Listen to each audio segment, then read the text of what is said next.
Ladies and gentlemen, Motorola is proud to present Jay Leno.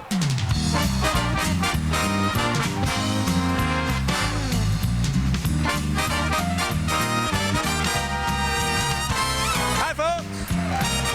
How are you? Nice to see you. Welcome. Hello, hello, hello. What a good-looking group. Hi, everybody. We have some international people here as well. Yes? You can spot the people from the other countries. The other ones using the dollar bills as cocktail napkins. Please don't do that. It's very bad form. I know it's worthless, but please don't rub it in. Thank you. Nice to see you here. Thank you very, very much. Thank you for taking time out from watching the OJ trial to be with us tonight. It's very, very nice. Is that as big in the other countries? Are they watching? Any of the international folks here? Are you watching OJ? What country? Japan. OJ. Well, of course you got Judge Ito. Sure. And then well, there you go. Yeah. He's like Batman now in Japan. He's a huge, huge star. And boy, those lawyers are good, aren't they? You know, you watch that Johnny Cochran, he's so smooth. He's got OJ believing he didn't do it now. You know, these guys, they just... You know, you watch this thing, it is unbelievable. You know, watching the other day, maybe you noticed this, maybe you saw this in the trial the other day. Oh, by the way, Al Cowlings, when he was in the Bronco, did use a Motorola mobile phone. I don't know if you know that. Did you know that? If you're wondering why your sales are so good, that's why. Again, some of our international people might be puzzled. Only in Los Angeles does a high-speed police chase go 35 miles an hour. It's a very odd thing, but our justice system is very confusing to those of you watching from other countries. Now, you may have seen this the other day. OJ Simpson, maybe you saw this. He brought a yellow highlighter back to his cell. Did you hear about this? He was using it. He brought a yellow highlighter back to his cell. You're not supposed to do that. You're not supposed to bring contraband back to your cell. I'm watching this on the news, and the newsman said, today, OJ Simpson brought a yellow highlighter back to his cell. You're not supposed to do that. And then he says, OJ could be in a lot of trouble. Really? Really? Do you think so? Could be a problem now? First of all, why is he using yellow highlighter? He's writing on a yellow legal pad. How does he even know if he's highlighting anything? Oh. How was the dinner? Pretty good? Yeah. Looked like good food. Looked like good food. I had some wafers in the back, Tom Dyer. Thank you very much. You know, we have so much food in this country. You see, you know, we don't even appreciate food. I was thinking about this the other day. You know, even the way we advertise food really makes no sense to the rest of the world. I mean, if you said to your average starving Somalian family of four, what would you rather have? 1 bowl of total or 17 bowls of Special K? Huh? Take the 17 bowls. What do you, You could feed the whole village. What, eating 1 little bowl, you can have all these bowls? You go to stores like Toys R Us, you see games like Mr. Potato Head. This is the only country in the world that grows food for amusement purposes, huh? I'd explain Mr. Potato Head to some third world kid. Oh, Kimber, eat potato. No, Kimber, you don't eat the potato. You put this funny hat and glasses on the potatoes. You don't eat potato bad, Kimber. Not that we do that good with the food we have. Now in America, we have this outbreak of this E. coli bacteria. You've been following this story. I'm watching news the other night. They closed the Sizzler Steakhouse up there in Seattle, Washington. And they show it on the news, and it says, closed by order of Board of Health. Then they show the manager of Sizzler, puts a little sign on the doorknob that says, but please visit one of our other nearby restaurants. Oh, there's a good idea. We got here a little early to get poisoned at this particular Sizzler, honey, you know. I think we drive real fast. We can beat the Board of Health up to the next one, you know. Postage stamps are now what, 32 stamps? Are stamps expensive in other countries? Yes. Huh? Very expensive? How much? $1.74. You know something? You know, my expectation of the post office is so low. All I ask, just don't kill me and my family. That's all I ask of the U.S. post office system. I don't care what you do with the mail. Leave it in warehouses, bury it in the sea. I don't care whatever you do with it. How the song Please Mr. Postman has a whole different meaning for kids now. Please Mr. Postman. But then again, it is a good deal. I mean, look what you get for that 32 cents. You put a stamp on a letter, okay? That mailman picks your letter up. He carries that letter around for weeks and weeks and weeks and weeks. By the time the letter gets where it's going, it's less than a penny a day. American corporations seem to be doing pretty good. Ford, GM, Chrysler making huge dough. Finally, I understand they're ahead of the Japanese for the first time in 15 years in auto production. Although GM's still having trouble with those pesky lawsuits. You know, those side saddle gas tanks with the trucks. Yeah, I always love when they bring in the corporate lawyers, you know. Your Honor, the consumer was duly warned that the vehicle could become flammable. Your Honor, it says right on the side of the vehicle, Chevy Blazer. We couldn't be any clearer than that, Your Honor. I don't know much more we'd have to say. See, I'm not a big fan of new cars. All the new cars look the same. You know, no chrome, same aerodynamic styling. They all have some kind of weenie V6 engine. And they all have these new market research names. When I was a kid, cars had visceral sounding car names. Buick Wildcat, Ford Mustang, Cobra Jaguar, Cougar, Stingray, Corvette, Firebird. Took my wife to look at a car about 2 weeks ago. The Ford Probe. The Probe. How do you get women to sit in this the first time, huh? It's a Probe. Ow, it's just a Probe. You go, will you stop it, please? Actually, a lot of car companies didn't make it through the 80s. Yugo's been gone about 2 years. Well, Yugo's big problem was they couldn't pass the 96 crash test. Not they couldn't pass, they just couldn't get the dummy to go on the car. That was a problem. Well, people made fun of Yugo, but this is an actual statistic. Do you know 93% of all the Yugos built since 1980 are still on the side of the road? Did you know that? It was amazing. We should do a little survey here. You have a car, dear? What do you have? What do you have? A Nissan. That'd be a Japanese car. Mm-hmm. Okay. Mm-hmm. Gentleman over here, sir, what do you have? Toyota. Toyota. Mm-hmm. Mm-hmm. Lady in the pretty blue dress there, what do you have? Mazda Miata. 3 out of 3 people here. I bet you I'm the only person in this room driving a 100% American-made car. I've got a 1955 Buick Roadmaster. This is when they built cars out of steel. No padded dashboard on this car. You hit your head on a dash, they hose it off and sell it to somebody else. Well, you can turn off the siren, Bob. He's driving a Buick.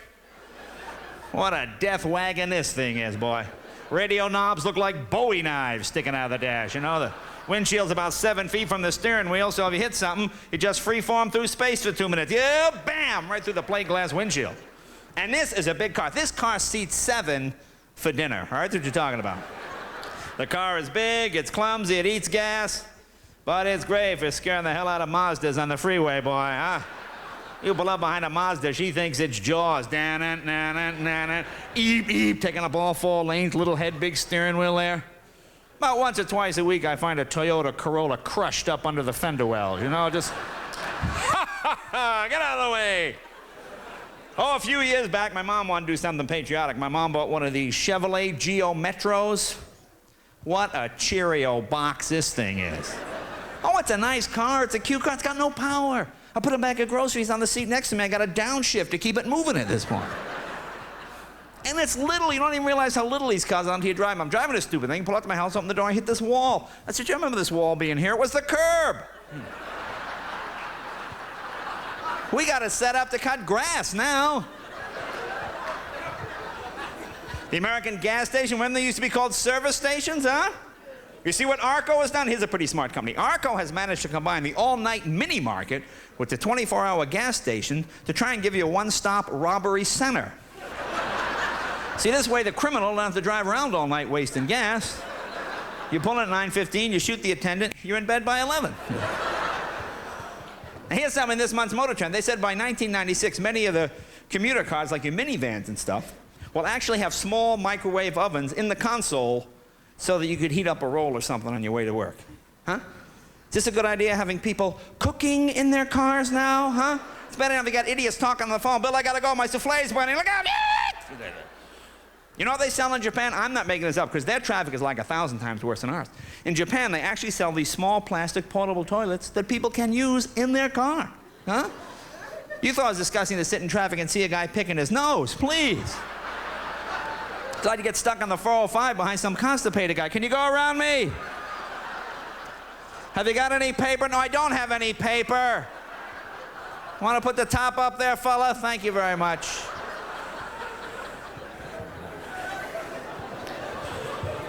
Well, welcome to California. We need your business. The state is completely broke.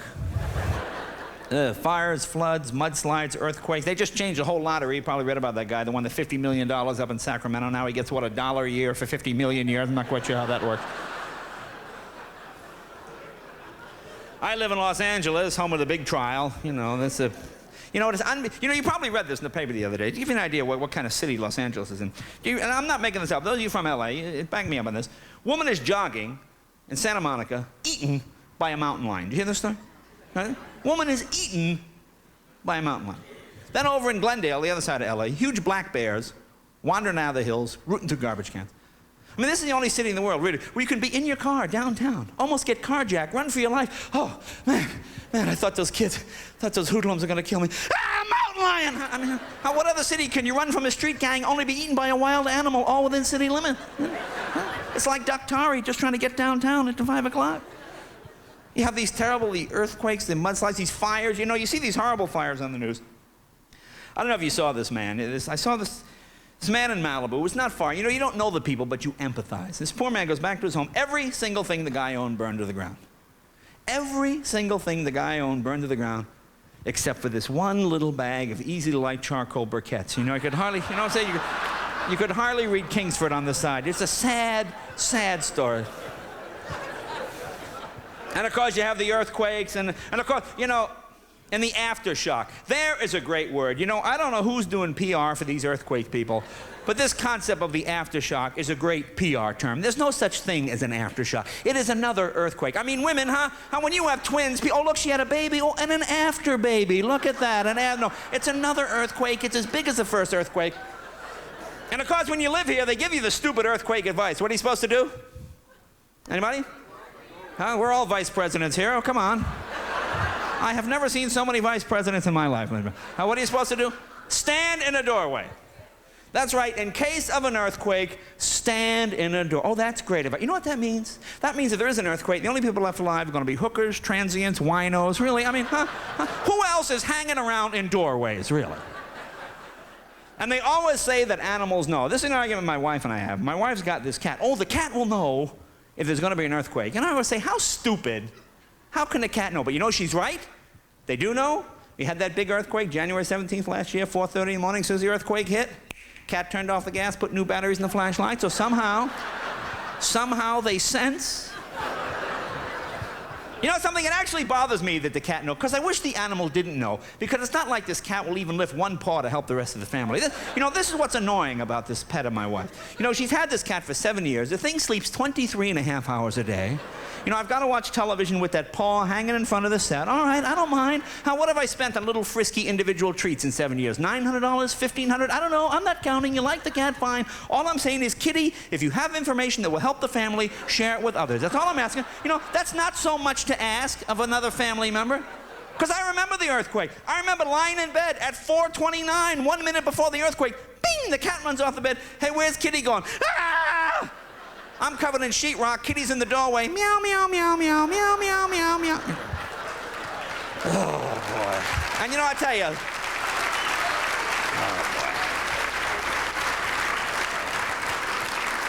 It's not even the natural disasters that bother me. Earthquake, hurricane, tornado, you know, God forbid, there's nothing you do. It's the man-made stuff that's scary. Look at the airline industry. What has happened to this business in the last? Actually, it started with Northwest. A year and a half ago, Northwest Airlines had an engine fall off the plane due to a leaky toilet. Huh? Boy, how embarrassing is that for the last guy to use the restroom, you know? You pull that little flush handle, oh my God! Hey, Johnson, how many of them bran muffins you eat anyway?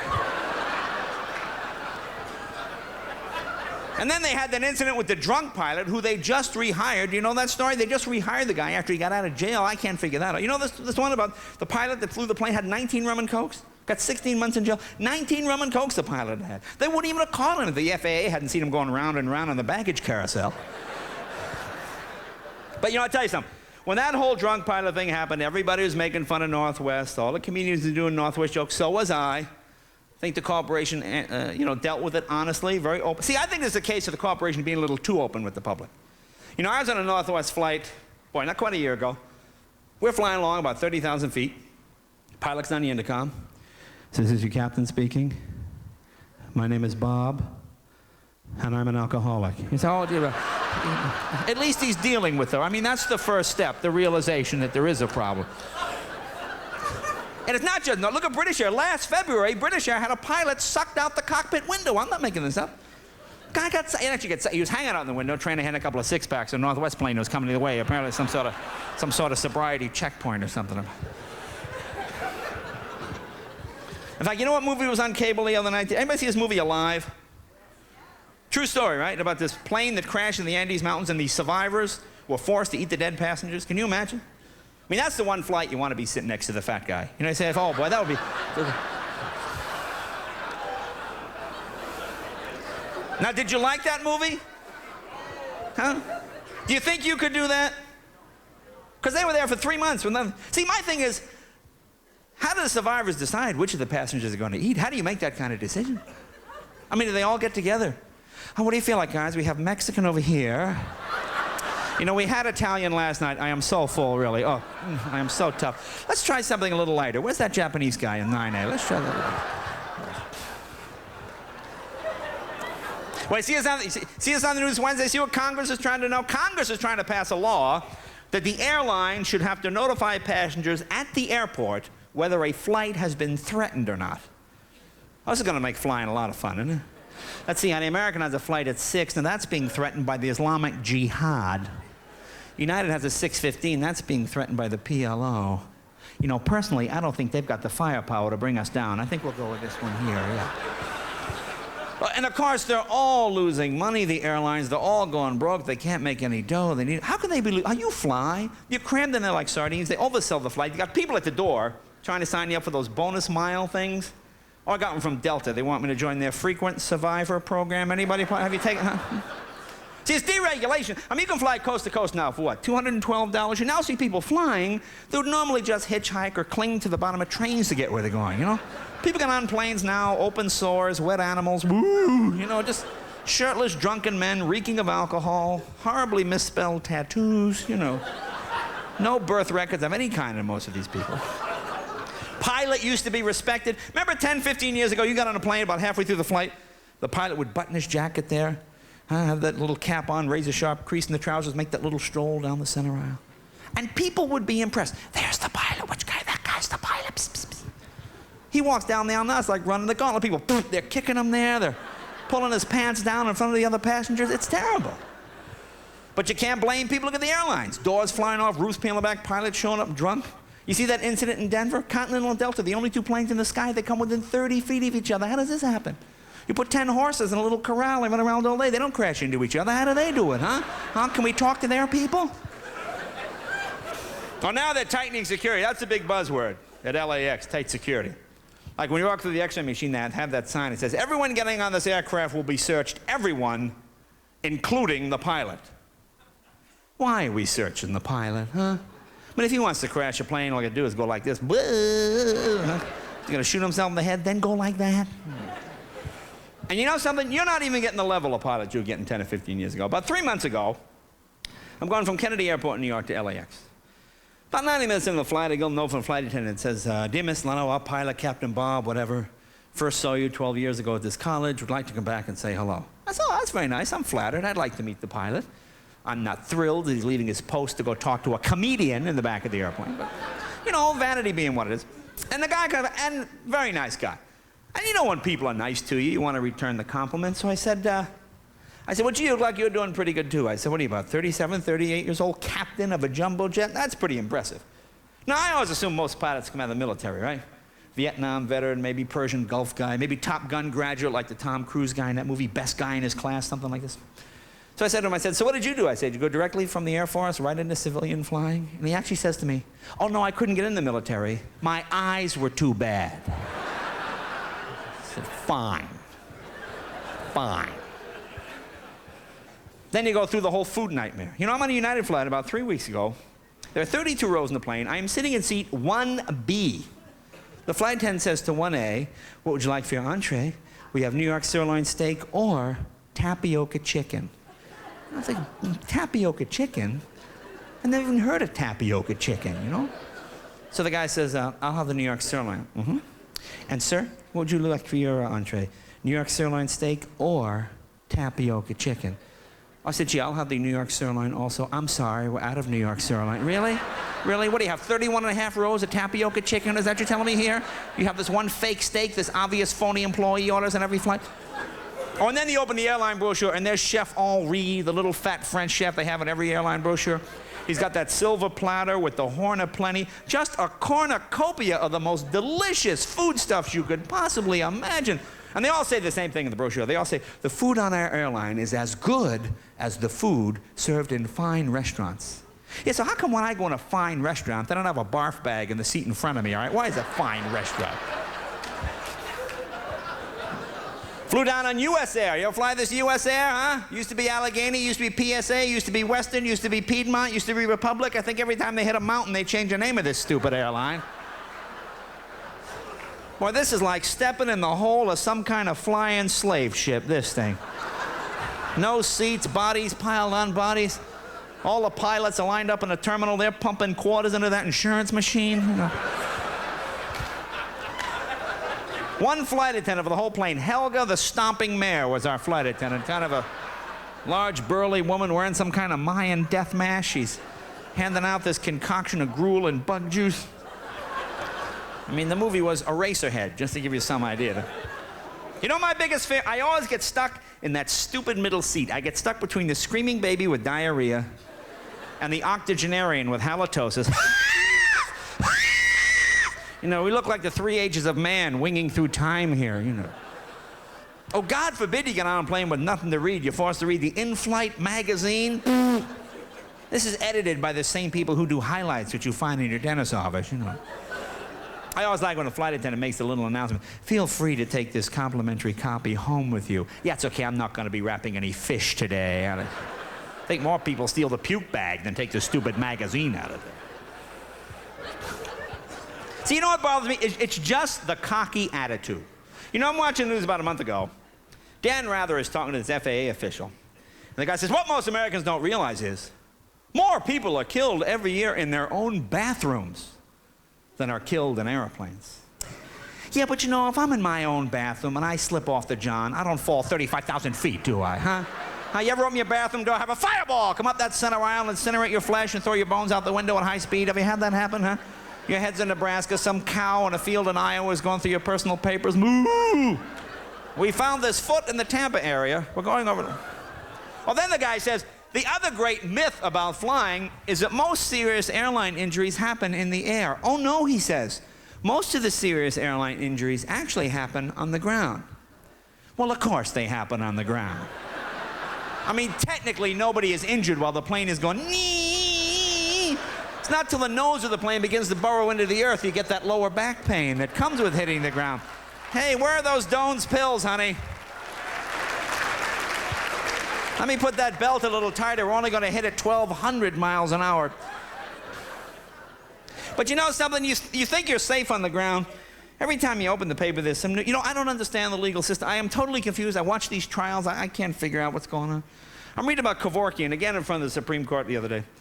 Now, I'll fill you in on this Jack Kevorkian guy. You know this guy in Michigan, he had 20 of these assisted suicides. Last April, the state of Michigan said, look, you got to stop killing people for a while until we get this thing. Just stop killing people for a while. Apparently, this is some sort of hobby with him, and he can't seem to stop. So they said to Kevorkian, all right, look, you're under house arrest. He's got to wear one of those electronic ankle bracelets. They said, look, just stay in your house. Don't go anywhere. Don't kill anybody. Just stay here till we get this sorted out. Kevorkian is in his house Friday, Saturday, Sunday. He gets a little antsy, calls a buddy up. Hey, come on over. Kills the guy in his house. Police come. They are furious he's killed another guy. He is found in contempt of court and fined $100. 3 weeks ago, I'm in a red zone. I'm fined $115. Apparently, if I'd killed a guy in a red zone, I could have saved $15. I don't even understand what they're talking about. My own network, NBC, they reran the interview with Jeffrey Dahmer. There's another man. Again, I'm not being fair because Dahmer, as you know, was found not insane. The man was found not insane. Again, I'm not an attorney. I'm not a lawyer. All right, legally then, how many more people would you have to eat to be insane? Really? Huh? Is there some baker's law, dozen law here I am not aware of? Really? There's nothing wrong with the boy? Whew, for a minute there, I thought he might be a little screwed up. No. Seems to me you open a man's refrigerator and the real head's in the lettuce crisper. That should tell you something right there, doesn't it? That should tell you something. I think there's something wrong with the boy, honey. I'm going to go out on a limb here. And of course, over at ABC, you know, why are people over at ABC, their biggest ratings of the year, that interview last year with Charles Manson. That's the biggest interview of the year. Manson shows up to the interview, swastika carved in his forehead, proving just how good our rehabilitation process can be when given a chance to work, really. Now, right there, when a man walks in to meet you with a swastika carved in his forehead, don't you pretty much say, interview over at this point? What interesting fact could you bring to the table? What goes through a man's mind as he's carving that in his forehead? What does he say to his cellmates while he's sitting, huh? What do you think, guys? Too busy? You know, even graffiti. Have you noticed a subtle change in graffiti? You know, when I first came to Los Angeles, you'd see graffiti on the wall. It might be obscene, it might be disgusting, but for the most part, at least it was spelled correctly, and you could understand what the criminal was trying to say. You know? Have you noticed graffiti lately? You see like a squiggle with a box with a pyramid on top. What do you got, Phoenicians writing on the wall now, huh? Is this a greeting? Am I supposed to do something to myself? I can't even understand the directions anymore. Then you have these crimes, you can't even figure out the motive. Like, you know, these people that mess with product. What's the big one, the guy putting the cyanide in the Sudafed capsules? And you go, who would do that? Why did he do? What's the motive? Didn't they finally catch that guy? Same guy that had been switching the regular coffee with the Folgers crystals. Apparently this guy just travels around switching stuff. But see, I got to thinking about this. Because we Americans, you try to live in a risk-free society, and you know, you can't do it. Like I had a cold a couple of weeks after that Sudafed thing. You know, I said, I might want to buy Sudafed. I'm not going to be intimidated because some psycho tampered with it. When I'm in the store, I'll be extra careful. I'll just put my guard up. You ever do that? You ever go through life thinking your guard is up? But you know, your guard is never really up. Like I'm in the cold remedy aisle of the supermarket, okay? I see the cold capsules I want. It's either capsules, I see they're vacuum sealed in plastic, they're in a white plastic bottle, they got the red locking ring around the top, none of the tabs have been broken, it's got a child-proof cap, it's in a cardboard box, it's wrapped in cellophane, and the seal is unbroken. I figure, this is perfectly safe, nobody's tampered with this. Yet I walk through that same supermarket, I go by that Hickory Farms lady, here, mister, eat this. Oh, thank you. I mean, a woman I don't even know hands me meat on a stick, and I eat it. This could have been some kind of Shiite beef bomb. I don't know who she is. This could be Jeffrey Dahmer's mother. Hide the evidence for all I know. Well, who are these people? They don't work at the store? They just own a TV tray, a plate, and something that looks like bacon. Public health, that's a big issue. Oh, now they're talking about national health care. Boy, you think health care is expensive now, wait till it's free. You know what I wish they'd do something about? These sleazeball insurance companies. You know these ones that prey on these elderly veterans? How do these people sleep at night? Are you 50 to 80 and thinking about life insurance? What 80-year-old guy is just thinking about life insurance? You know, honey, our children are in their 60s now, and God forbid if we ever had that motorcycle accident, I just want to know the kids are taken care of. Huh? And the benefits, if you're hospitalized, they pay you $50 a day, cash $50. How are you going to spend that kind of dough in a hospital, huh? Here's an extra $2, Doc. You give that to the head surgeon. That's not all. They'll pay you $50 every day you're hospitalized, regardless of length of stay. Let's be honest. As soon as this hospital finds out you're only getting $50 a day, you'll be in a rollaway bed in the parking lot by the time you wake up. Did you see this in the paper last week? UCLA Medical Center now says a common toilet plunger can be used as a heart resuscitator. Huh? Oh, this is great news. As if doctors aren't expensive enough, now I gotta bring a plumber in too. How much is that gonna cost you? Be dead by the time Dave Lennox pulls up in that truck of his. You know, here's something interesting. I'm looking at the book section of the Times last week. Maybe you saw this. They're talking about a book. Well, first they talked about a book that was popular last year called Final Exit. You ever hear about this book? It's a book on how to commit suicide. It was one of the top 10 best-selling books of last year. A book on how to commit suicide. I mean, so few Americans even bother to read books. Why are we killing off the only ones that do? Huh? Why don't you get the idiots that aren't reading any books? Get them to commit suicide. Anyway, they were talking about this because the author of Final Exit said the book did so well, I'm not making this up, he now plans to write a sequel. Who is this for? You're talking about it. What's the name of this one? Can't you do anything right? What are you, an idiot? Then I see the manufacturers of the Jarvik artificial heart have gone out of business. How'd you like to have one of those in your chest when you read that in the paper? Honey! Honey, come here! You just spent 80 grand for this new heart. What are you supposed to do for parts and service now, huh? What, you go down to the cemetery, start digging up guys who used to look like you? I need a left ventricle for a Jarvik 118. But they did say they would honor any outstanding warranties. Like they said, if your Jarvik artificial heart should fail, temporarily you can hook it up to your Reebok pumps. You know, keep it going. You just have to keep hopping to keep the blood circulating. You ever buy a pair of those Reebok pumps? You know, you see these products and you see them advertised, you think you're going to be this great athlete, you know. I buy these Reebok pumps. I'm reading the directions. Now, right there, right now, I have shoes now that come with directions, okay? How complicated is my life? Okay, honey, put lace A through, no, go back, we made a mistake. Hang on. Anyway, you're supposed to lace these stupid shoes up, you know. He said you press this pump on the side, and said the shoe will then inflate to conform to the shape of your foot. And I'm thinking, you know, why don't I just buy shoes that fit properly in the first place, you know? Just my luck, I go jogging with these. I got a blowout 9 miles from home somewhere. So I got a blowout foot here, blowout foot here, baby. In fact, I was watching the news the other night. I saw, they were talking about this thing on CNN called Simpless. Have you heard about this? Simpless. It's fake fat. They take real fat out of food like ice cream, and they replace it with this new fake fat. You know, only Americans would invent fake fat, you know? I mean, half the world is starving to death. We got people working on fake fat. And how does fake fat even work? Hey, Bob, looks like you put on a little bit of weight. Oh, fooled you, Larry. This is fake fat I'm carrying. These ripples are 100% artificial. You can fire slugs into me all day long. I won't get out with these things. Oh, boy. Did kind of a guy thing last night. I'm not sure many of you guys do this, but I do this about once or twice a month. Way home from work, I stop off the drugstore, pick up a couple of packs of those Duracell batteries, you know, the copper top ones, really expensive ones. Put them in the remote, find I can cut about 1/1000th of a second off my changing time. And if I find that, you know, you don't get that 1/1000th of a second lag like you do. It's so annoying when you're trying to get around the dial. You know, whenever I talk about this seems to be a big problem for women, guys with the remote. You know, women all seem to be complaining about this. And I read an article some woman psychologist wrote, it was about a month ago in one of the magazines, about why men have to have the remote. You know, she had this whole theory. She said, men must feel the need to dominate their surroundings. Men are hopeless unless they feel they can control their environment. Men see themselves as a hunter, and this is a tool, a weapon that they... You know, this is so wrong. This is so stupid. I mean, every guy here, huh?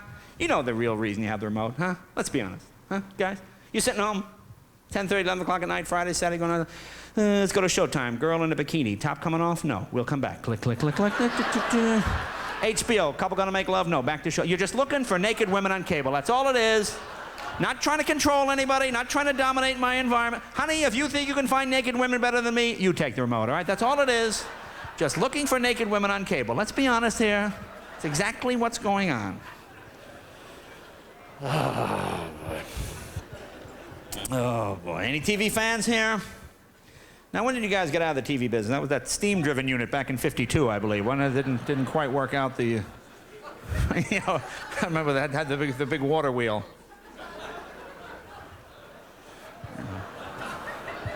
Well, I used to install Motorola radios in Rolls Royces when I was a Rolls Royce, when I used to be a Rolls Royce mechanic, but then that's... when was that? Back in '75?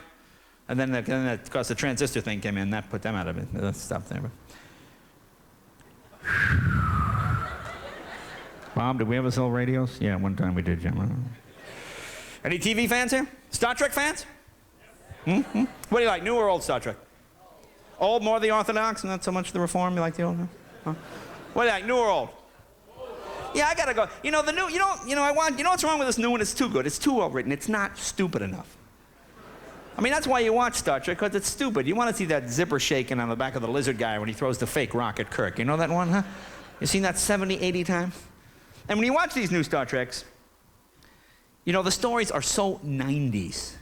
You know, like the stories are always like ecology in other galaxies, or civil rights for Klingons in the Romulan sector, you know. The old Star Trek dealt with the kind of issues people thought were important back in the 1960s. Like at least once a month in the old Star Trek, Kirk and the crew of the Enterprise would land on a planet inhabited only by women. And of course, Kirk's job as captain of the Enterprise immediately is to hit on the queen of the planet. That would be his job, you know. And the queen would always be some nubile, innocent, Captain Kirk, this Earth kiss, I do not understand. Kirk moves in for that Earth kiss action, you know. Your Earth touching, it is pleasurable, yet it leaves my people confused. You know, Kirk can't wait to run back the Enterprise, tell Spock and all the guys what happened, you know. I mean, I always like the premise that the women on the planet have never seen men. Oh, then they show you the women on the planet. Teased hair, push-up bra, lipstick. Yeah, I'm sure they're the first guys to land on this planet, please. You know, these dames been working this side of the universe for the last 300 millenniums. They tell Kirk he's the first one. Duh. How many eons are Earthmen gonna fall for that "you were the first one" gag? Please. The oldest joke in Starfleet Academy. But you know what's amazing about Star Trek? This is a little obscure, but Takes place, what, 2,000 years in the future? We have technology available to us that somehow got lost on its way to the future. I mean, look at Star Trek. What can they do? Travel back and forth through time? They travel at warp speed. They have weapons that can destroy entire galaxies. But they have yet to reinvent the seatbelt. Have you noticed that on the program, huh? How whenever they hit warp 9, the captain falls out of that Barker lounger, huh? Whenever anything hits a ship, Sulu bangs his head on the dashboard. Photon torpedo. Oh, Captain. Oh, meteor storm. Oh, shuttle. He's got a tumor the size of a golf ball from 22. Now, here's a really obscure reference. Maybe this is just for the big Star Trek fans. But you ever notice on Star Trek, they always give you 2 known factors to try and make you believe the one stupid, unknown Star Trek factor?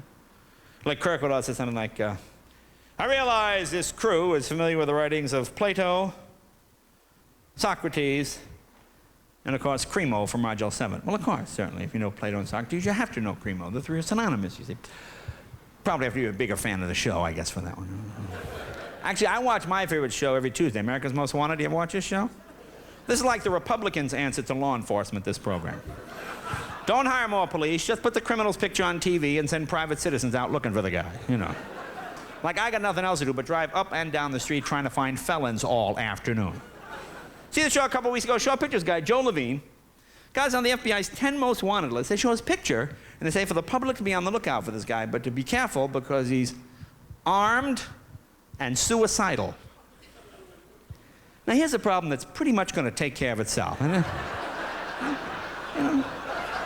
know, I mean, give the guy a couple of weeks. You'll find him, really. Do we have to knock ourselves out here with police work? Police work out. Well, see, this area, those of you from out of the country, this is still technically the Wild West. See, west of the Mississippi, always had a lot of trouble with police, because how did we catch criminals out here years ago? The posse. The posse, the most ineffectual form of law enforcement ever invented. This is why no other country had a posse, because you can't catch anybody. It's a stupid way to catch a criminal. I mean, a guy commits a crime, he takes off, then they have that scene with the sheriff. Let's get all the men here in the center of town. Micah, you go out to Zeke's place, you get his boys. Charlie, you go out to the bunkhouse, you round up every man you can get. Everybody here? Everybody together? All right, let's split up. You're already split up. Why didn't you go after them the first time? Zeke's getting donuts, Bob went to get a haircut. You had them together, why split up again? You see, that's probably why it didn't work. It makes not particularly funny reference, just one of those historical things that just throw in for our visitors so they kind of understand our culture a little bit better. Oh, let's see what else is going on in the world. McDonald's got an interesting thing going on. Have you seen this, folks? They're trying this in Chicago, and they're trying it in Los Angeles. McDonald's experimenting with using credit cards. You can use your credit card at McDonald's. That's not too embarrassing, huh? There's a couple of payments on the cheeseburger. They put a McLean on your house. How'd you like that, huh? Come home from work, there's Ronald McDonald slapping the wife around. We want the Happy Meal money. Maybe your husband should have thought of that when he was eating those McCookies, lady, huh? How about Kentucky Fried Chicken? You see what they've done? They've changed their name. Well, they haven't changed their name, actually. Now they just want to be known as KFC. Have you noticed this? You know why they're doing it? They're doing it because they want to take out the word fried. You ever eat there? They should take out the word chicken. Huh? KFC, how about CPR? Wouldn't it be better initials, you think? Or maybe DOA. KFC equals CPR over DOA. Oh, let's see. Any good movies? What do you like to do? Go to the movies or rent movies? Go to the movie theater? Rent a movie? I like to go to the movie theater, excuse me, I'm sorry. The cement bunker at the end of the shopping mall movie theater. You know, there's a whole generation of kids now that don't even know what a real theater looks like. You know, when I was a kid, you had the wooden stage, you had a balcony, 1,000, 2,000 people in the theater.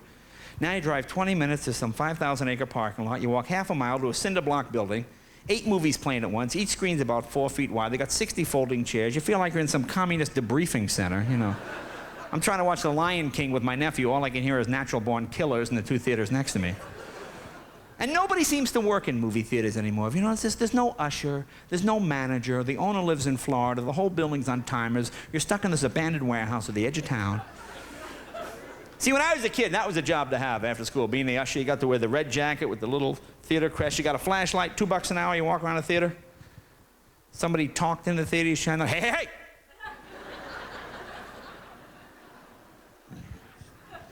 And you know, there was a time people used to be embarrassed to talk out loud in movies. Oh, we might be considered rude. Oh, we could be asked to leave. Who would be an usher in a theater now? Johnson, go down to row 9, break up that knife fight down there. You know what they do in New York? I am not making this up. In Manhattan now, for your safety, they show the movies with the lights on. for my safety. All this really means is now the crack dealer can identify me as the only witness, you know. Can't buy a normal portion of food at the movies. Even a small popcorn comes in that huge garbage can, huh? Filled with corn. Who is eating this much corn at one sitting, huh?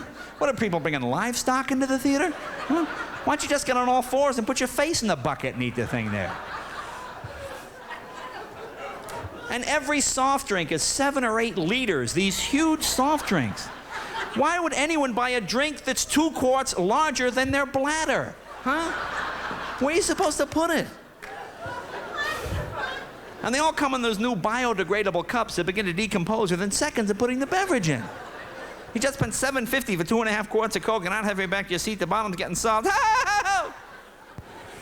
There are no napkins? When's the last time you saw napkins in a movie theater? Surprised they don't have packs of wild dogs roaming the aisles. Just wipe your hands on them as they go by. And you know the amazing thing? I see parents, I see good parents, decent parents. They teach their children this. If you don't like what you're eating or drinking in the theater, just dump it on the floor.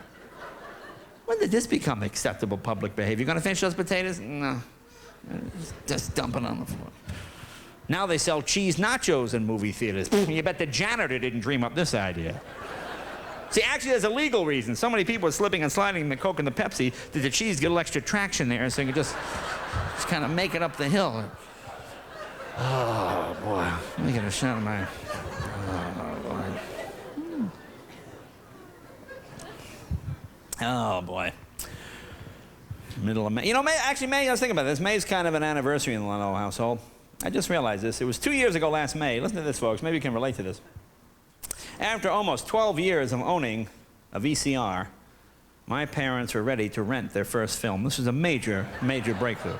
See, prior to this, I would have to fly home, take the VCR out of the container it came in when I bought it from in 1982. I think I paid $1,200 for this machine. You can now buy it for $69.95, same machine available, the famous one-head model. You know, I'd have to set the machine up, put the movie in, press play. My parents would watch the movie, and I'd have to wait there, come back, press stop. Then my mother and I get the same, oh, son, don't you, look, son, look, take it back to the store. Let the man at the store rewind the movie. They know what they're doing. There's less chance of a fire if they do it. Mom, there's not going to be a fire. Look, son, please, we were lucky up. All right, fine. I come back, you know, and all they would say on the phone, oh, there's nothing. I say, Mom, why don't you learn how to use the VCR? This is really getting... Finally, I said, look, that's it. I fly back to Boston. I fly California back to Boston. I take my mom and dad down the video store. I go, video guy, this is my mom and dad. Mom and dad, this is our video guy. I said, video guy, here's my MasterCard. Take an imprint. Anything my parents want, give them any movie. Don't make them sign anything. I'm trying to make it as easy as possible for my parents to use this stupid VCR. Go back to California. Months go by. Finally, the phone rings. It's my mother. She goes, son, we're going to try it. We're gonna rent one of the videos. I go, Mom, oh, good, Mom. It'll be a lot of fun. You and Dad will open up a whole new world. You really enjoy it. She goes, now what's a good video to get? You know, we don't want anything, you know, with the sex business. You know, so many videos now have the sex business. Now, what do you tell your parents to rent? I'm trying to think of something they might like. I said, you know what's good, Mom? I said, get Sister Act. Starring Whoopi Goldberg. I think you'll like it. Sister Act. No, what kind of thing? It's got a lot of nuns in it, Mom. Nuns that are singing. It's kind of like Going My Way. Nuns that are funny. No. Nuns that are singing. Well, that's so. Your father and I would like that. What's in it? I said, it's Sister Act, starring Whoopi Goldberg. Well, I'll send your father down right now. All right, look good, Mom. I'll call you tomorrow. I'll call you Saturday morning. You tell me how you like the film. All right, come back. I call Saturday morning. My father answers, Yellow. Hey, Dad, how you doing? Hey, who's calling there? I said, it's me, Pop. Hey, Jay, you still out there in the Californias? Yeah, I'm in the Californias, Pop, where I've been for the last 18 years. I have a wife. I live here now, Pop. Oh, good. You eating good? How's the car running? Good. I'm eating in the car right now, Pop. This is the same conversation my father and I have had since the day I went to college. You eating good? How's the car running? Okay, here's your mother. Okay, Dad, good talking to you. So I said, so Pop, what'd you think? How'd you like the movie? I don't know, the movie, I tell you, wouldn't go bad. I'm not putting up with that nonsense. I wouldn't go back there again, listen to that guy. I'll tell you one thing, so I tell you, I'm fed up with that. So what are you talking about? I went in there, I asked the guy for the movie, looking like I'm from Mars. I said, look, I don't need you fella. Go back and watch Channel 11. I'm not going to use this stupid machine, blah, blah. I said, Pop, what movie did you ask the guy for, Dad? Let's go, Whoopi. Let's go, Whoopi, you said the movie. No, it's not Let's Go, Whoopi. I said, put Mom on the phone, will you? I said, Ma, what are you doing? Don't send Daddy to the video. I told your father the movie. He doesn't listen to it. Look, all right, look, just forget Daddy. I said, look, Ma, you go down. You get the movie yourself. Ooh, well, that's a good idea. Well, I'll go down myself. Look, all right, Ma, get a piece of paper. Write this down. The movie Sister Act, starring Whoopi Goldberg. And you go in, just give the man the piece of paper. Say, this is the movie my son told me to get. My mom goes down to the video store, and they have these idiots, these pinheads, moron kids work in these video stores, you know. My mother's going there, she says, my son told me to get Sister Act, starring Whoopi Goldberg. The kid says, oh, yeah, you'll like that movie, Mrs. Leno. It's very good. He said, gee, you know, it's Saturday night, Mrs. Leno. We had 6 copies, but it's a pretty popular movie. I'm sorry, it's all rented. We don't have it. Oh, gee, we still wanted to see a video tonight, too. Well, what else do you have? What else is good? So this idiot, this moron, this pinhead, he said, gee, Basic Instinct's pretty good. So my mom said, now Basic Instinct, who's in that? Michael Douglas. Oh, from Streets of San Francisco. Oh, sure, geez. You know, we watch that right after Barnaby Jones every afternoon. Sure. Now, is he a policeman in this one? I think so. Oh, maybe Carl Malden's in it. I like Carl. And all right, let's try Basic Instinct. Oh, that'll be fun. We'll try a police story. I'm sitting home here in California, you know, Saturday night, 6 o'clock, the phone rings. Hello? Oh, my God, you can't shut it off! How do you shut it off? Mom, is that you? The Basic Instinct is on the video! We don't know how to turn a Basic Instinct. What are you doing, Basic Instinct? I told you to get Sister Act. Don't you know what Basic Instinct's about? It's about a woman who doesn't wear any underpants. That's what it's about. Hey, look, Mom. Look, Mom, look, just press the stop button. Your father can't, we don't know where the stop button is. He can't find, look, unplug the evil machine from the wall. Just go down the basement and throw the main power switch. When the house goes dark, the tape will stop. All right, then take the tape out and bring it back. I'm not bringing it back. It's going right in the garbage. You can't throw it in the garbage, Ma. It's on my MasterCard. It'll cost me $89.95. Just bring. I'm not bringing. Ma, you have to. Well, then the police are going to see my name in a list of people renting the pornography. There's no list of people renting pornography, Ma. You're not in the old country. Bring the movie. Do you live on the West Coast? Do you have parents on the East Coast? Well, I want to explain here. Oh, boy. Well, thank you. Don't get me wrong. I had a wonderful family. Wonderful parent. But, you know, my father could never understand. It is 3 hours earlier here. This is a concept that would elude him till the day he died. He never could understand, you know. We'd have these ridiculous, now, what time is it now? It's 3 hours, Dad. 3 hours early. Oh, okay. Then he talked for 10 minutes. Now, what time is it now? Oh, it's 9 hours ahead now, Pop. It jumps on the... You know, he called me one day, 6 o'clock, Saturday morning. 6 o'clock, Saturday morning, I'm sleeping, you know. Phone, ring. Hello? Oh, hello, son. Oh, Dad, everything okay? Oh, everything's great. What are you having, lunch? Lunch. Dad, it's 6 in the morning. Oh, no, it's noon there. No, it's not noon here. You want to call people eating, call London, Dad. They're having dinner right now. You ever try to figure out what to get your parents for Christmas? A couple of years ago, I'm talking to my mom on the phone. I said, Ma, I got no idea what to get Daddy. What should I get him, you know?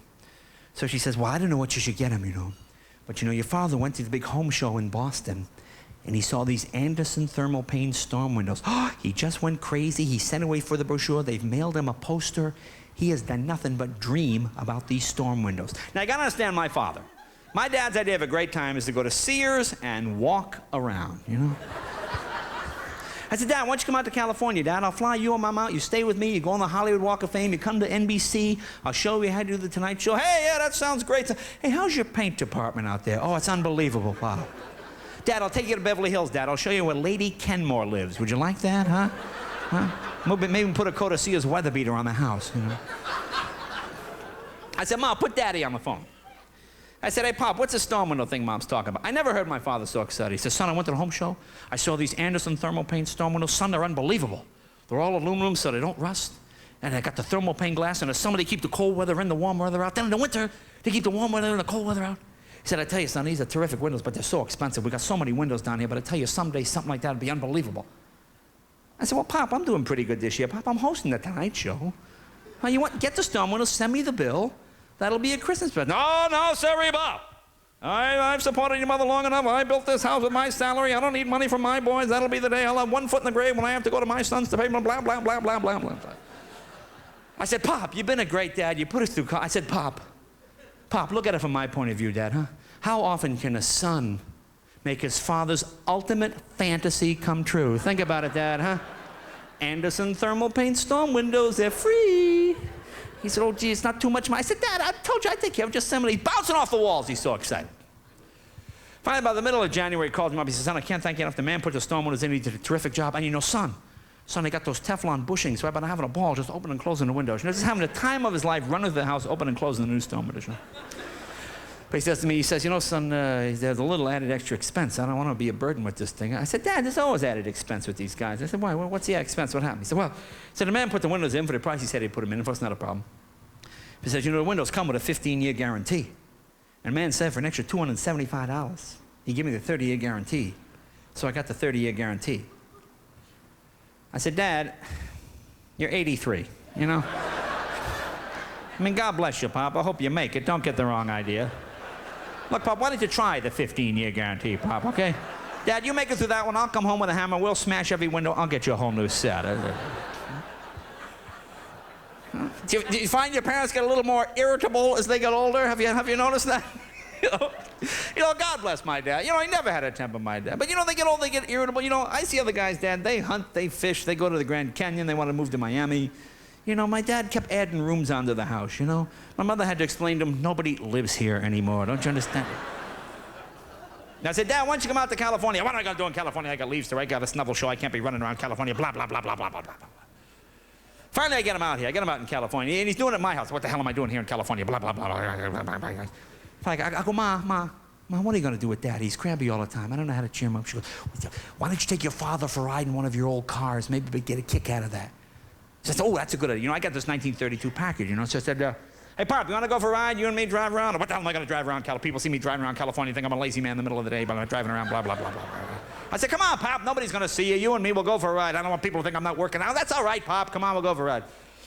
So my dad and I are driving along, you know, my old pack. You know, and it's working great. It's working great. Right? He's like, you know, your grandfather loved the packet. Oh, if he could see this car, so, oh, boy, he'd love this car, your grand, blah, blah. Now he's telling me stories. He's smiling, saying, this is great. My mom, what a genius. It's working perfectly. My dad's telling stories. He's smiling. We're driving along Sunset Boulevard. You know, we come to Coldwater Canyon. There's a light there. Guy in a Porsche pulls up. You know. Guy goes, hey, Jay Leno, how you doing? I said, oh, hi, how are you? And he says, hey, Jay, nice car. I said, oh, thank you very much. And he says, hey, Jay.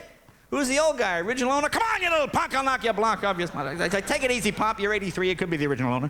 I said, calm down. You want to get something to eat? You want to go to McDonald's? Yeah, what the hell? We'll go to McDonald's. Blah, blah, blah, blah, blah. You ever take elderly people to McDonald's? This is the ultimate nightmare, you know? My father reads the menu for 20 minutes. What's the hamburger? Is that good? That's a toy, Pop. You can't eat the hamburger. Never mind that. I said, Dad, will you order something? The line's out the door. The people are swearing at me. Yeah, let me have the hot dog. They don't have hot dogs, Dad. We're at McDonald's. Oh, they got hot dogs at McDonald's in our town. They don't have them in our town, Beijing or Moscow. Okay, Pop? There's never been a hot dog in the history of McDonald's. Because you reach a point and you say to yourself, did your parents know this stuff and just forget it? Or did they ever not know it? You know, that's the scary part. You know, about 4 years ago, right before I took over the Tonight Show, I'm in New York. I'm doing a Letterman show. I called my mom after the show. We talked for a little bit. And I said, oh, Ma. I said, Ma, I got to get going, Ma. I said, it's 8 o'clock. I'm meeting some friends for dinner. I said, I'll give you a call from the next place. She goes, what? What time is it in New York? It says 8 o'clock, Mom. It's 8 o'clock right now in New York City. Isn't that something? Huh. I said, yeah, Ma, it's 8 o'clock in New York City. I said, why, what time is it in Boston? Well, here it's 5 to 8. I guess with the time difference, you know. It's not time. Do you think it's like a minute for every 75 miles from the... See, I should explain. I have older parents. My folks are in their 40s when I was born, so I always had the oldest parents in the neighborhood, which is fine. But consequently, I have an uncle 96. I got one 92. I got one 88. My dad was 83. He was the younger. You know, God bless them. Wonderful family. But they don't even live in the 20th century. They don't even try to get in the 20th century. You know? I mean, every time I go home, we have my mother will say, look, all the relatives that come for dinner, I want you to dress up. And after dinner, I want you to tell all the family, all the famous people you've met on the Tonight Show. And, you know, I don't even mind telling them if they ever heard of anybody that I met, you know? But anybody past Deanna Durbin, they have no idea what I'm talking about, you know? You know, I just have to lie. I just lie to my family. I said, I got the Clark Gable on the program. Oh, Clark Gable, I thought he was dead. No, he must be feeling better. Jay's got him on the program. They'll talk for hours about this. Here you go, last story, true story. 4 years ago, July 3rd, I'm on the Letterman show. Letterman's in New York. My folks are in Massachusetts. I call my mom and dad. I said, Mom and Dad, you want to come down to New York? I'll fly you down. You stay with me in the hotel. You come to the show. You meet Dave. You see how they shoot a TV show. Would you like to do that? Oh, gee, that sounds like fun. Your father and I have been in New York since 1939. I'll bet it's all changed. Yeah, I think it's a nickel more to ride the train now, Mom. So I think, oh, this would be great. On the show that night, it's me, some lady with plants, some kind of plant lady, and Sting. Sting. Like the hottest rock and roll guy. Sting is on the show. It's his only American TV appearance of the year. He's going to play a song from his new album. Kids have been camped out for 3 days around the studio waiting to see Sting. It'll be a hot crowd. Everybody will see me do well. Couldn't work out better. Great, great, great, great, great. We're staying on the 14th floor of the Berkshire Hotel. That's where they put you up when you do the show, you know? So next day, about 4:30, I said, Mom, Dad, come on. We'll go downstairs. We'll get in the elevator, walk across the street. We get in the elevator, we get on one flight to the 14th floor, 13th floor, and the door opens. Sting gets on the elevator, okay? And a nice guy. I said, hi, Sting. I said, hi, my name's Jay Leno. I'm a comedian. We're on the Letterman Show together. How you doing? I said, oh, Sting, this is my mom and dad. Mom and Dad, this is Sting. Stingman is your name, son? Stingman? I said, his name's not Stingman, Dad. I said, the guy's name is Sting. Sting is the boy's name. I said, will you stop shouting at the guy? He's not a boy. He's 38 years old. The man's name is Sting. I'll explain what names mean to you later. It's like, you know those rock and roll names you always yell about on the radio? You know my father, he can't leave one off. He just corners the guy. What the hell kind of name is Sting? Hey, Mother, what kind of name is it? Suddenly, I'm on a 9-hour elevator ride, okay? I'm not even on the elevator. I'm on the Poseidon adventure at this point. See, I'm Shelley Winters, and the boat is upside down. See, this is what happens. As you get older, you become the adult, they become the child. Any annoying thing you ever did to your parents will come back in your face.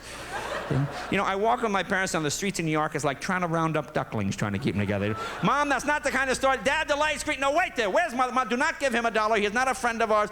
Don't ever have parents. It's not the kind of thing you want to get involved with. So, listen, you folks have been great. Thanks for letting me talk to you a bit here tonight. Have a good year. And we'll see you all later. Thanks, you guys. Thank you very much. Bye-bye.